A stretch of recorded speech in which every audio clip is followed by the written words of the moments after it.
Well, I would say that Regenerative Organic Certified, and that's what our trademark is. It's Regenerative Organic Certified. It's a certification program, and it is a revolutionary new certification for food, fiber, and personal body care or botanical ingredients. When a shopper is buying this, they know that what they're purchasing makes a positive impact at every level. It's environmentally, ethically, and socially responsible.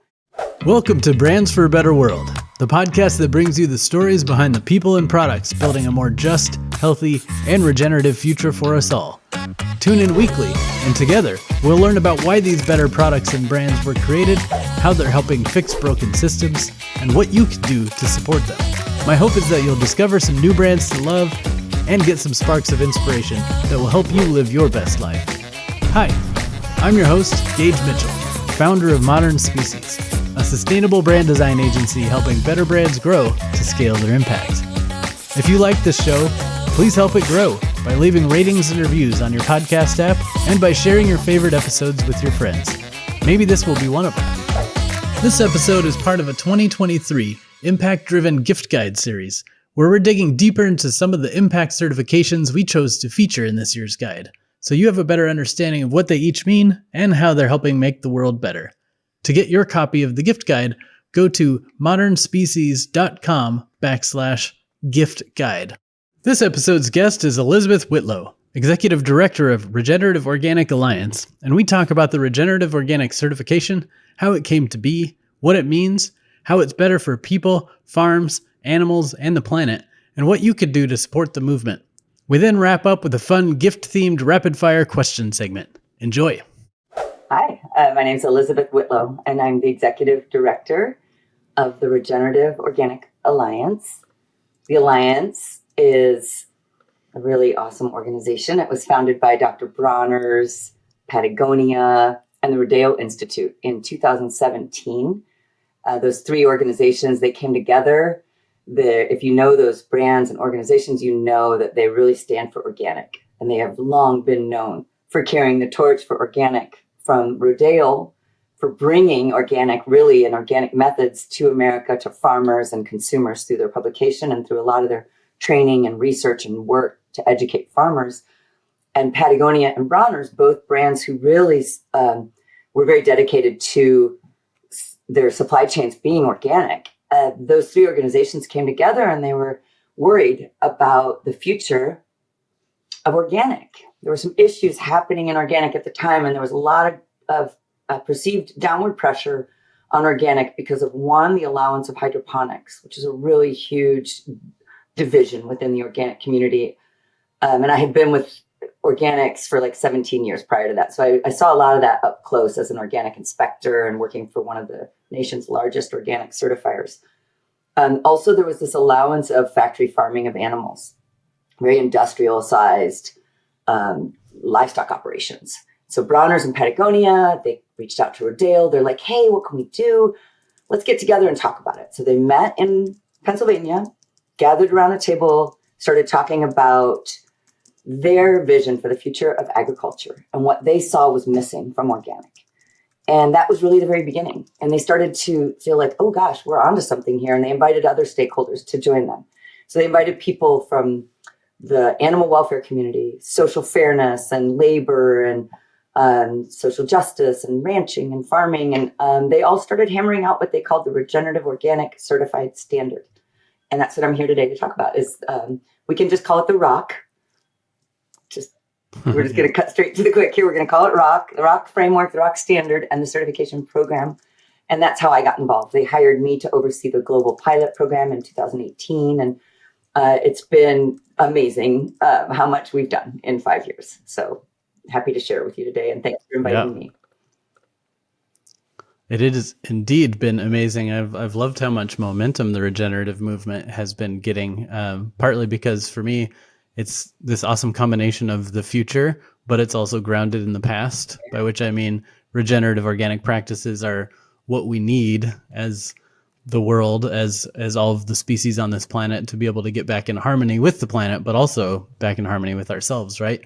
Yet it's nothing new because technically regenerative organic agriculture has been basically the way humans and animals and the planet have operated since the beginning of time until not that long ago when we messed things up. It's so true. It really So only I love took that us about 75 it's the future years. and the past. Yeah, it took us about 75 years to Yeah. really mess things up. But I'd say for millennia, humans have existed and coexisted with the earth in ways that really honored the natural balance. And indigenous practices show this around the world. And so we do, we really look at that kind of holistic approach to any farm in that same spirit, and with a very serious nod and homage to all the indigenous practices that are incorporated into the framework. Absolutely. Yeah. So to get us started, just in case anyone listening has literally no idea what regenerative is, can you explain, or can you tell me, kind of talk about how you would describe regenerative organic certification to someone who knows absolutely nothing about the broken food system? Yeah. Well, I would say that regenerative organic certified, and that's what our trademark is. It's regenerative organic certified. It's a certification program, and it is a revolutionary new certification for food, fiber, and personal body care or botanical ingredients. And if when a shopper is buying this, they know that what they're purchasing makes a positive impact at every level. It's environmentally, ethically, and socially responsible. And the ROC or Rock Farms and the brands who carry the marks are meeting the highest standards across 3 different pillars that go along with our program. And those, we look through a lens of soil health, animal welfare, and then social fairness, or social justice.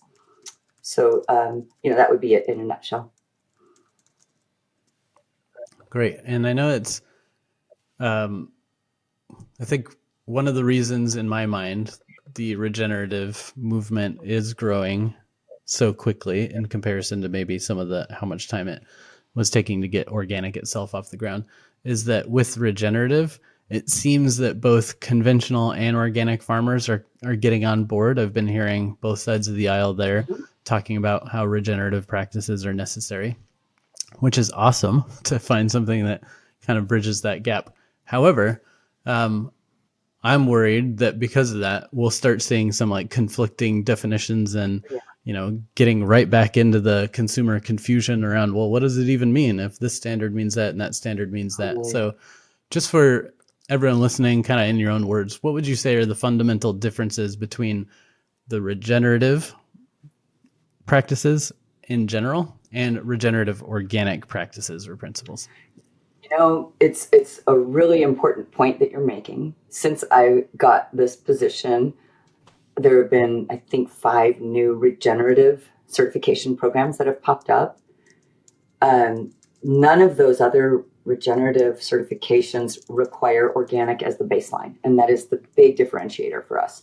Organic has already done so much, and it is the highest label out there. Consumers know that they are not getting synthetic pesticides that are persistent in the environment. They know they're not getting GMOs and they're not getting antibiotics in the animals or the livestock products. So that's the baseline. And that is really the primary difference between the regenerative organic certified and any other regenerative certified, regenified, certified regenerative, regen one, regen this, regen that. Like there's so many. And I think really important for people to understand that this is a new term. It's the hottest new buzzword. And brands are jumping on board to use this because they're all looking for something that, there's a lot of growth. There's tons of growth in interest in regenerative and in the marketplace. And so we've got Unilever and PepsiCo and Walmart jumping on board and saying, well, we're doing regenerative too. We have mayonnaise made from regenerative soybeans that came from Brazil, where we cut down the Amazon. That's not regenerative. We have very strict provisions in place. You can't cut down primary forest and plant a regenerative organic certified farm. You can't do a lot of things that you can do in the plain kind of light version of regenerative. And so I think it's just really important. Like if it seems too good to be true, generally in life, I find that it is. And so if you find that there Yeah. are regenerative claims and it sounds so great and it's coming from like, some massive, like some soda pop or something, like it's probably not really that regenerative. And consumers also, especially the next generation, Gen Z and millennials, they are looking really askance. They are very suspicious of greenwashing, and they have a really low Right. tolerance for being scammed. And so I think that we really have that in our favor because our program is the highest standard for agriculture that exists. And I think consumers can see that once they learn about it, once they see some of these farms we're working with, it becomes really clear how meaningful this standard is and what great effect it's having on the farm. I do want to say one thing, though, that's really important is when you're talking about regenerative practices, we are all aligned. And I want every farmer to learn how to incorporate those regenerative practices because it makes their farms better. It makes them more resilient. Right. They need less fertilizer. They need less chemical kind of herbicides or pesticides because they build healthy soil. Regenerative practices really focus a lot on the health of the soil. And there's 5 core principles. If you want, I can list those or we can talk about those later. I'm going to try and stay out of the rabbit holes like I promised you. So if you want me to get into the details of like kind of those core principles, I can now or later. Yeah, let's do it. All right. I like it. I'll be concise. So with the soil, and let's think about the healthy, there are more living entities in 1 teaspoon of healthy soil than there are humans on the planet. Okay, like more than 7 billion living organisms in a teaspoon of healthy soil, which is, I'd say, pretty revolutionary. And what is also really exciting is that soil science is a very emergent field, and they're really making massive discoveries of what is happening between all these little organisms. And so we've identified maybe 15% of the organisms and their function. So we have 85% more. A lot of our medicine comes from the soil. A lot of the activity that happens in our gut reflects the same thing that happens in the soil microbiome. So it's really important to make healthy soil. And so how we do that is we keep the soil covered with like an armor or protection. You keep the soil covered by leaving vegetative matter on the ground. You don't leave bare soil that blows away. We have a crop rotation requirement. So you can't just do corn, soy. You don't, that's barely a rotation, and you don't want to monocrop massive tracts of land growing the same thing because you wipe out all diversity. So, right, you have crop rotations, keep the soil covered, bring in diversity. When you're really lucky, when you're really great, you bring in animals. You bring animals back to the farm because livestock make certain magic. When they're out there grazing and when they're defecating and urinating in the soil, they're adding to all the richness that is happening there. Even the saliva in a ruminant, a grazing animal, there's an interaction between the saliva of those ruminants and the microorganisms in the ground. And it's been proven. There's articles out there published that show the benefits of doing this with bringing these animals onto the farm.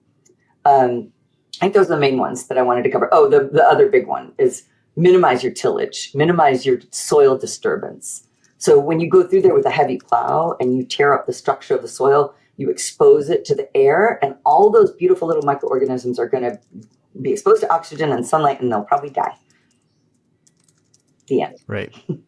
Yeah, I think the average person is starting to learn more about soil, right? And I think those of us who've been deep in this movement for a long time are excited because there's all this attention finally being put on soil, because we've known that there's something precious there. Like without the soil, like what would we all be eating, right? We can't we can't even raise animals well without the soil because we have to grow their feed, right? But even for ourselves, all the plants that we're eating or all the without good soil, even just all the trees and other kind of areas where all the other life forms kind of on land take refuge, et cetera. So it is all kind of back to the soil that's really full of life, but also like giving us and all these other species lives. So all the more kind of microbiome in our own body, but also the kind of all the living organisms in the soil, like learning more about that as we as we learn, like you said, the other 85% of things we haven't identified in the soil, but also how all these things interconnect, I think we're going to get hopefully much more conscious main population of eaters, of people kind of on the planet, understanding the importance of soil, but also just how everything is connected. And I think that's part of what I like about regenerative, is that it doesn't minimize those connections, right? Because part of the reason we got into this whole mess is scientists tried to extract individual elements out of the system and say, all you need to do is put these 3 chemicals NPK. on your property and everything's great. Totally. It's that reductive thinking that's gotten us in all the trouble. Yeah, that reductive. Yeah, I agree completely. And you can't just reduce it to NPK and import your nitrogen, your phosphorus, your potassium, and it's all good. It just doesn't work that way in the long run. It may in the short run. Yeah. Yeah, and I feel like having all these conversations come out through regenerative about how nature is a system. Yeah. Our bodies are a system. We're part of the system of nature. And, again, back to the microbiome, I'm just like starting to learn these complexities, that it's not just about you take this one ingredient and you're healthy. It's about how that ingredient reacts to other things, both in your body and the other things you're eating, and so on and so forth. So I just love that we're having these deeper conversations about how everything is interconnected. Stuff. Maybe we're focused on the wrong stuff. What if we could do better with the stuff we buy? Support businesses that do the right thing for the planet, create less waste, rebuild ecosystems, and protect the land and its natural resources. Give gifts that are more thoughtful and more thoughtfully made, promoting safe working conditions, fair wages, and diverse communities. Good business exists if you know where to look. Don't give the wrong stuff this holiday season. Give the good stuff. With the Impact-Driven Gift Guide, we've made giving good easy.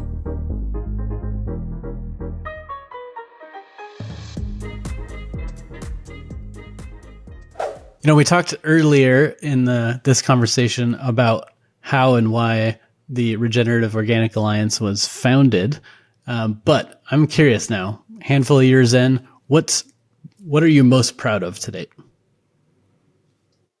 There's a lot of things I'm pretty proud of. I would say, first off, I'm going to have to do a couple of, I'm going to have to enumerate a couple. One is the team. I'm sorry, I'll say 2. Okay, I'll limit it to 2. Number 1 is my team. It's amazing. We had a new person join us today, and to see all these smiling faces around the Zoom room and having everybody come together and share a little bit about their background and what made them so passionate about the work we were doing with this new person almost made me weepy. It's really sweet. And it's amazing because I've got all these very talented people who have been working in farming, agronomy, and certification in some way or another. And our team spans from South Dakota all the way down to the tip down in South America. We have 2 people in Brazil. We have Argentina, Peru. And so that was a really proud moment. And I know we're going to keep growing and keep serving all the farmers around the world who are kind of knocking at the proverbial door. So I love that. That's one. The other one, I had to think about this a bit. And, when I first got this job, this idea was to create this really high standard for agriculture, really high bar, and also make something very credible. So very robust, very credible, but also make it attainable. And that was a very tall order. And I was worried about a lot of my friends from the organic world who I worked with for 20 years. My friends who are farmers, my friends who work at certification agencies and state agencies and at the National Organic Program. And, I didn't want to alienate the people, my friends in the organic sector, with this idea of a program that was going to go above and beyond organic. And so building bridges and making sure that we're all in it together has been a really big mission. And I feel like we've come a long way, and that people don't think we're there to criticize them or try and weaken the program. It's not, it couldn't be farther from the truth. I believe in organic and I want to hold it up strong, but I also know there are areas that the organic program can never address. And that is when we get to the human component, the social equity, and a lot of times the animal agriculture operations are at a real disadvantage with organic. So that's it. Those are the two things. Yeah, those are great notes. And I especially like the note about the almost political side of things, that in the organic industry, it can get a little bit, one side versus another. Maybe it started with just organic versus conventional farmers, for example, right? Like we've done a lot of work with Organic Valley, and they're a farmer-owned co-op. And although all their farmers are organic, their neighbors may not be. So when Organic Valley puts out marketing materials talking about how great organic is or how bad conventional is by comparison or something like that, their farmers would complain because they're like, you're alienating us in our community here. Yes, we believe in organic, but like we don't want to, talk crap about all of our neighbors, so to speak. So it started there, but then even within organic, like there started becoming splinters of people who, wanted to push it further, and people who are okay with watering things down a bit, so long as it expands the playing fields, so to speak, and gets more people converting to organic, and so on and so forth. So I could totally see how that would have been one of your, concerns or fears going in, is creating this new movement without alienating other people who've already been on this journey or who are on this journey in a slightly different way. You totally nailed it. Yep. That is it. And it can be a circular firing squad. It's kind of like our national politics.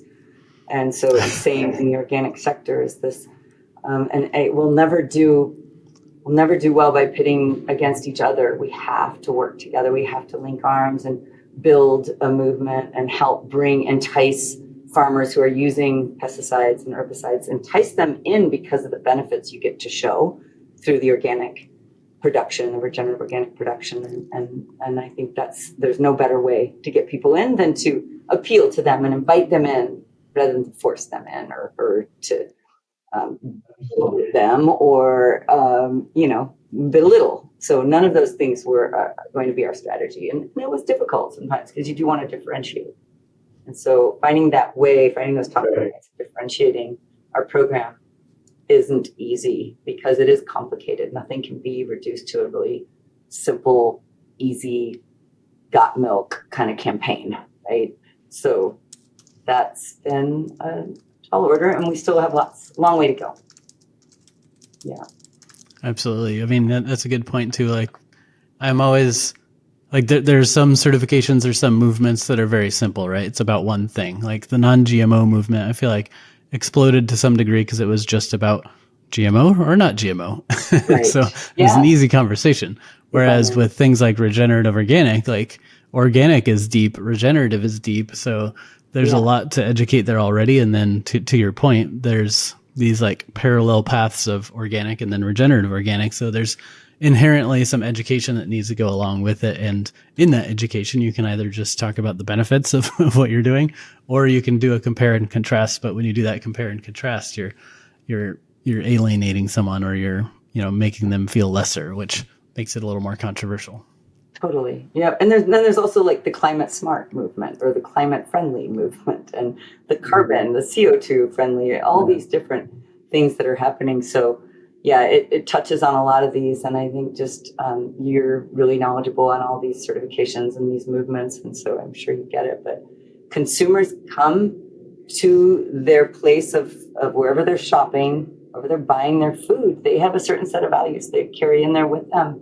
And so finding products that really answer to that entire suite of values that isn't just singular one thing, non-GMO, for example, that it's going to address more than just one thing. And that's our job, is to really help consumers understand that when they buy regenerative organic certified products, they're supporting something that probably meets a lot of their values. So I love that. Absolutely. And that's a good plug for the guide too. And part of the reason we were excited to feature these 9 different certifications or affiliations is because, consumers are buying based on their values. It's all the data is there, right? But there are lots of different values and lots of different certifications, and they all mean different things. So part of this was to capture a more holistic view of just impact driven in various ways, whether it's minority owned or regenerative organic or upcycled or whatever. Maybe it's all three of those things, that's especially awesome. But like, first of all, to show the cross section of all the different ways you can be impactful, but then also hopefully there's some consumers out there that read this guide that didn't know about one of these certifications or one of these movements. And now they do know, and they can look for that moving forward. Yes. Let's hope. That's a great goal to have. Yeah. And I also just love, all the momentum you're getting with this movement. I love, even just personally, somewhat selfishly, seeing a lot of the pioneering brands that we've either worked with at Modern Species or have featured on this podcast, like Above Food, Alex Ice Cream, Dr. Bronner's, Farmer Direct Organic, Global Organics, Manitoba Harvest, Philosopher Foods, New Leaf, Wild Orchard. Like, I could probably keep naming some, but I just kind of looked over the screen of like certified members, and I'm like, these are all people that have been on the podcast or we've worked with, and it's just so cool to see all of them in this, but then all the other brands that I didn't know yet or I haven't interacted with. It's just great to see this movement growing. Well, and now you'll get to meet these other brands, and that's really awesome too. Because you've got a really all-star list there. You just ticked off, and these people are such leaders, and it drives me every day. Was getting to help work with them and try and help them build their brand and build their presence. So it's very cool. Yeah, it's amazing. It's definitely a rock star group that's involved in pushing this forward. Speaking of which, though, do you know roughly how many products are out there currently ROC certified, and where people can go and find that list so they can support this movement by buying these products? Yes, thanks for asking. I just looked it up before we got on the call. There's over 800 products now with the Regenerative Organic certified logo on it, or Regenerative Organic certified ingredients. You can go to our website to regenorganic.org, and we've got a brand new product brand listing page. So if you go to the tab that says Find ROC, you can find the farmers all around the world, and then you can find all the different brands that carry these products. You can find a lot of them at Whole Foods, Sprouts, Erewhon Market if you're down in Southern California. Thrive Market will deliver to you. Who else? We're working with some more independent grocers now, and that's pretty exciting. Nice. I think we're going to have a few of those, maybe even up in your region. So that's really good news. And you can buy online and go support these brands directly by getting to their website from ours. It's over 800 products. We've got almost 120 different brands now licensed to make products with ROC ingredients. Nice. That's amazing. And the list keeps growing. I know for one fact, we're working on launching a brand right now that I can't talk about yet, but they'll be launching a bunch more products that are ROC certified. So, amazing. So that's exciting. List keeps going. So thanks for sharing some of that info of where people can find this and a little bit more about the certification. With that said, we're going to switch into a little bit of holiday time fun with a rapid fire question session. Okay. So as I've mentioned a couple times for the listeners, this episode is part of a series around the impact-driven gift guide that we're launching. And it features over 70 different brands with these 9 different certifications like ROC. So you can find links to that guide in the show notes. But now let's just kind of like have a little fun with these questions. So I figured we would, since this is kind of around holiday time, maybe we do a holiday themed rapid fire. So I'm just going to dive in and feel free to answer however you want. So starting off, what's your favorite type of gift to receive? I felt like my mother when I thought about this, something handmade. But because when you're kids, you know how your mom's always like, oh, just make me a card.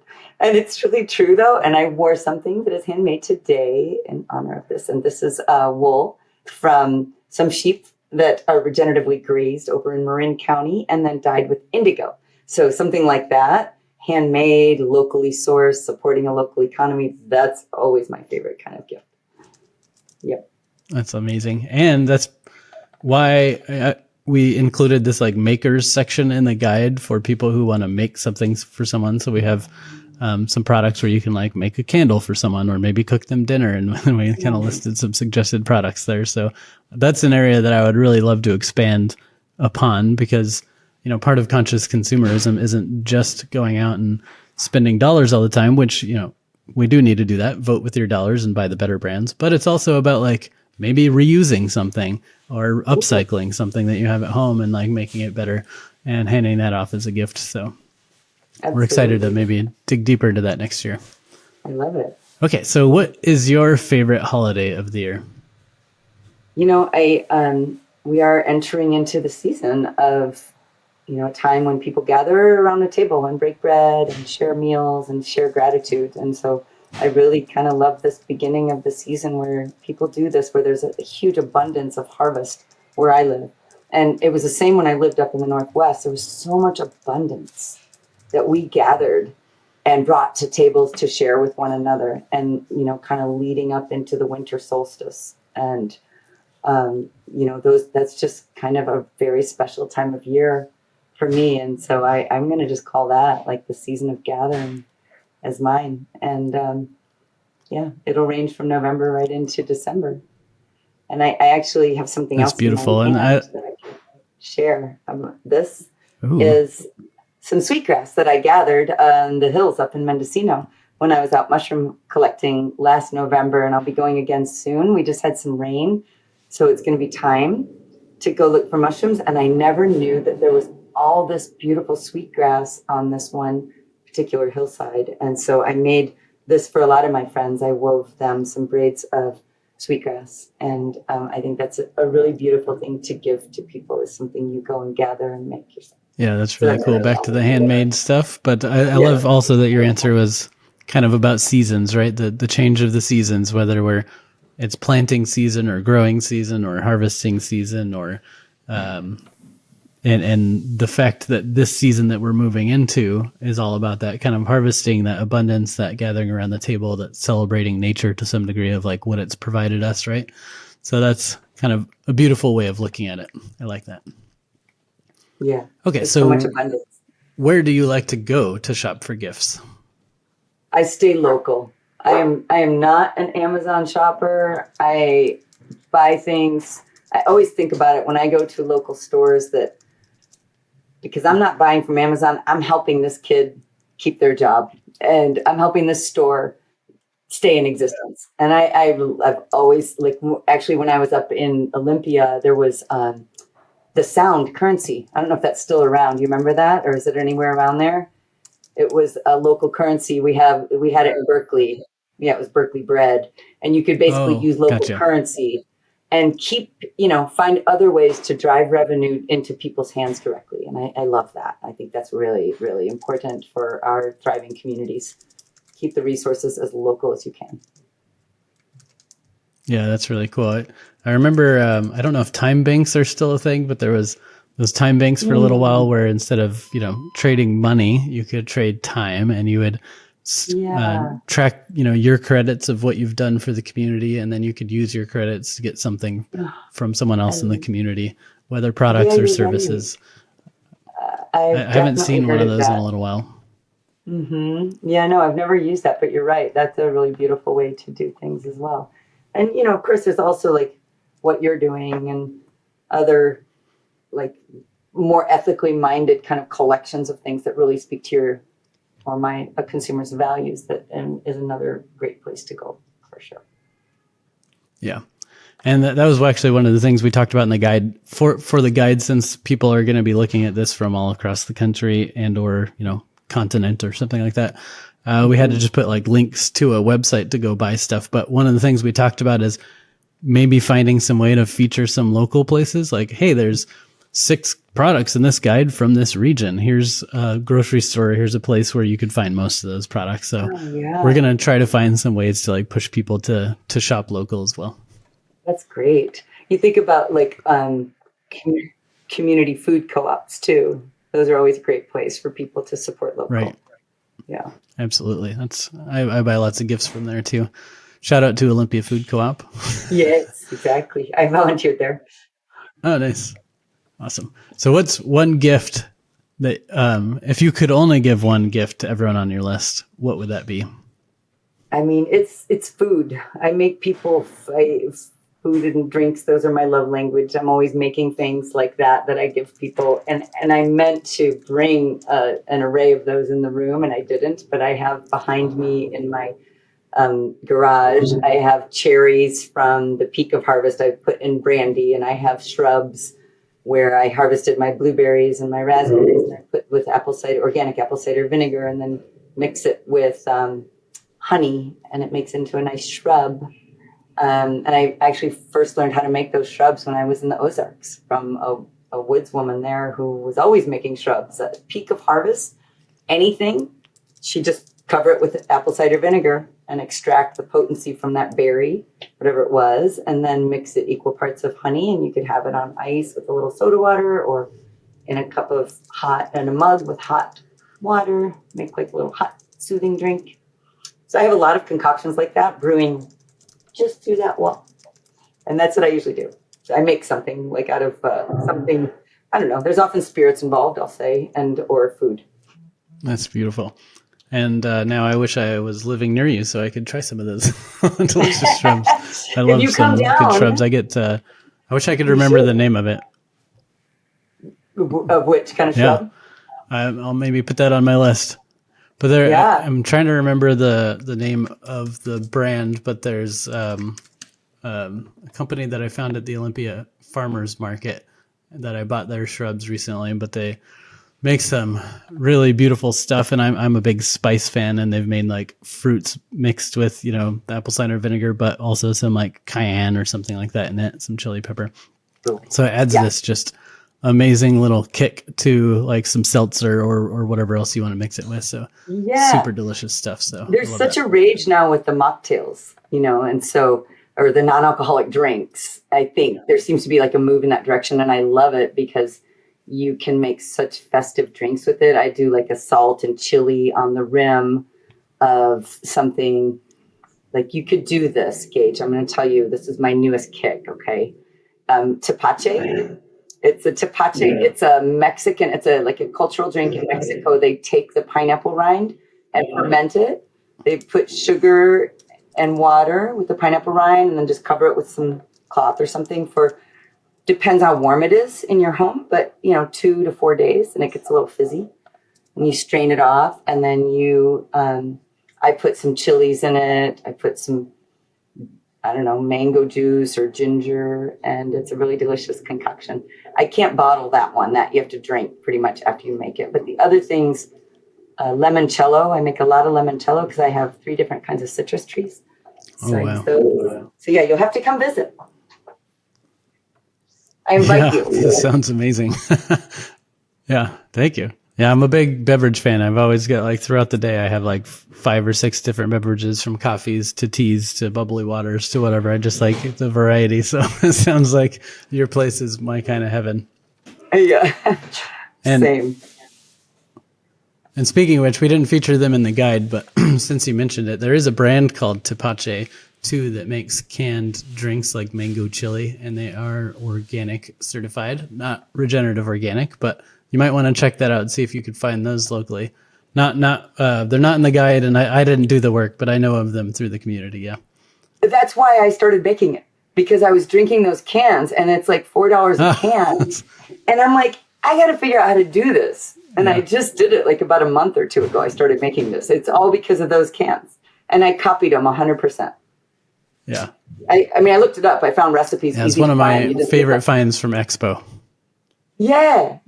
I love it too. That's funny. Awesome. Okay, last question. So since this is the impact-driven gift guide after all, I'd love to know what impact-driven means to you.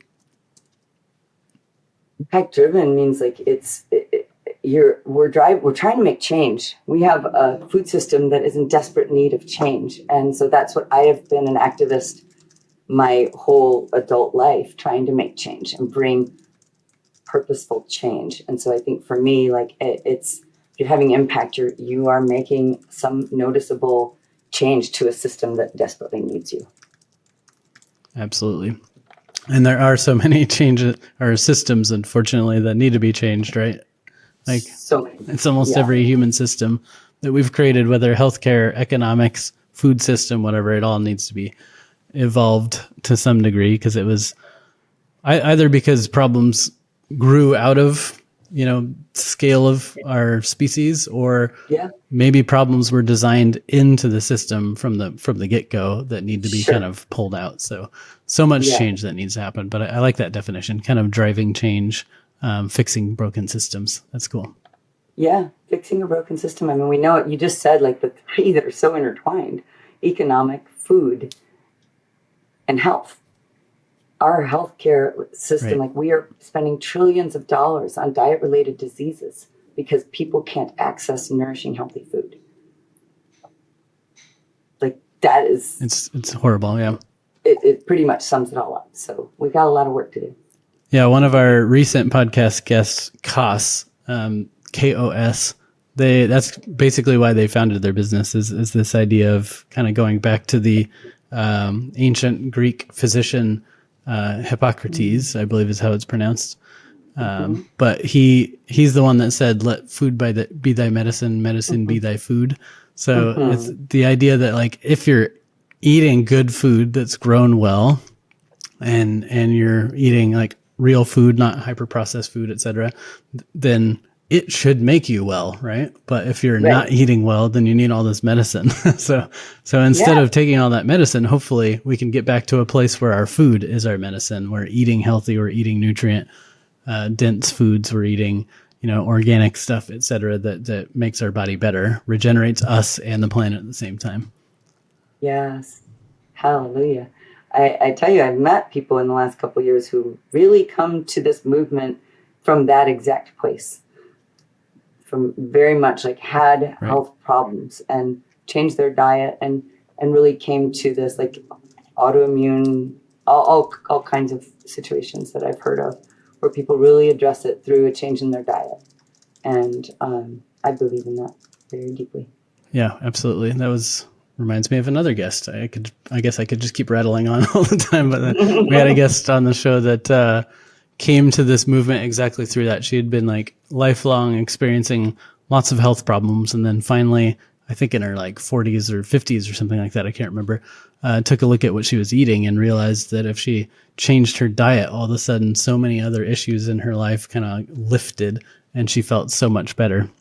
Yeah. So she created a brand, if I'm remembering correctly, called Eat Real Food, or is that the right name? I can tell you another one that is the same story. I have three.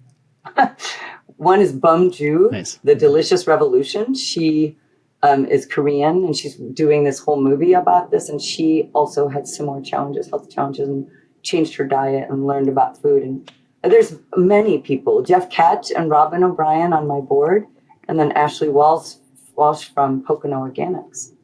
Wow. Yeah.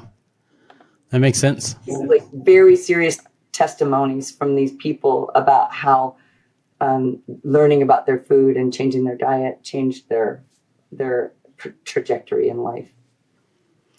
Right. Yeah. And I did find the episode. It was Bobby Giudicelli with Read the Ingredients. And she kind of realized that a organic, plant-based diet was much better for her than all the processed food she was eating due to lots of sensitivities and everything else. And once she made that change, like her life just changed and she feels so much better now. She even wrote a book about her journey called The Freedom from a Toxic Relationship with Food, which I love that title because so many of us do have kind of a toxic relationship with food, right? It's damaging us.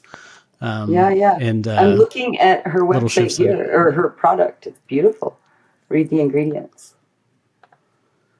And then another one that comes to mind too, if we're rattling this off, is a friend, Dennis Weaver, who's a big kind of organic advocate. And he has a whole radio show called Change Your Food, Change Your Life, where it's all about featuring organic brands and what they make, because he also experienced that same thing. Once he tried organic, he couldn't go back. It just changed everything about his life. So many of those stories, we can keep going on. But we'll put some of the links in the show notes for anyone who wants to dig deeper in any of those stories.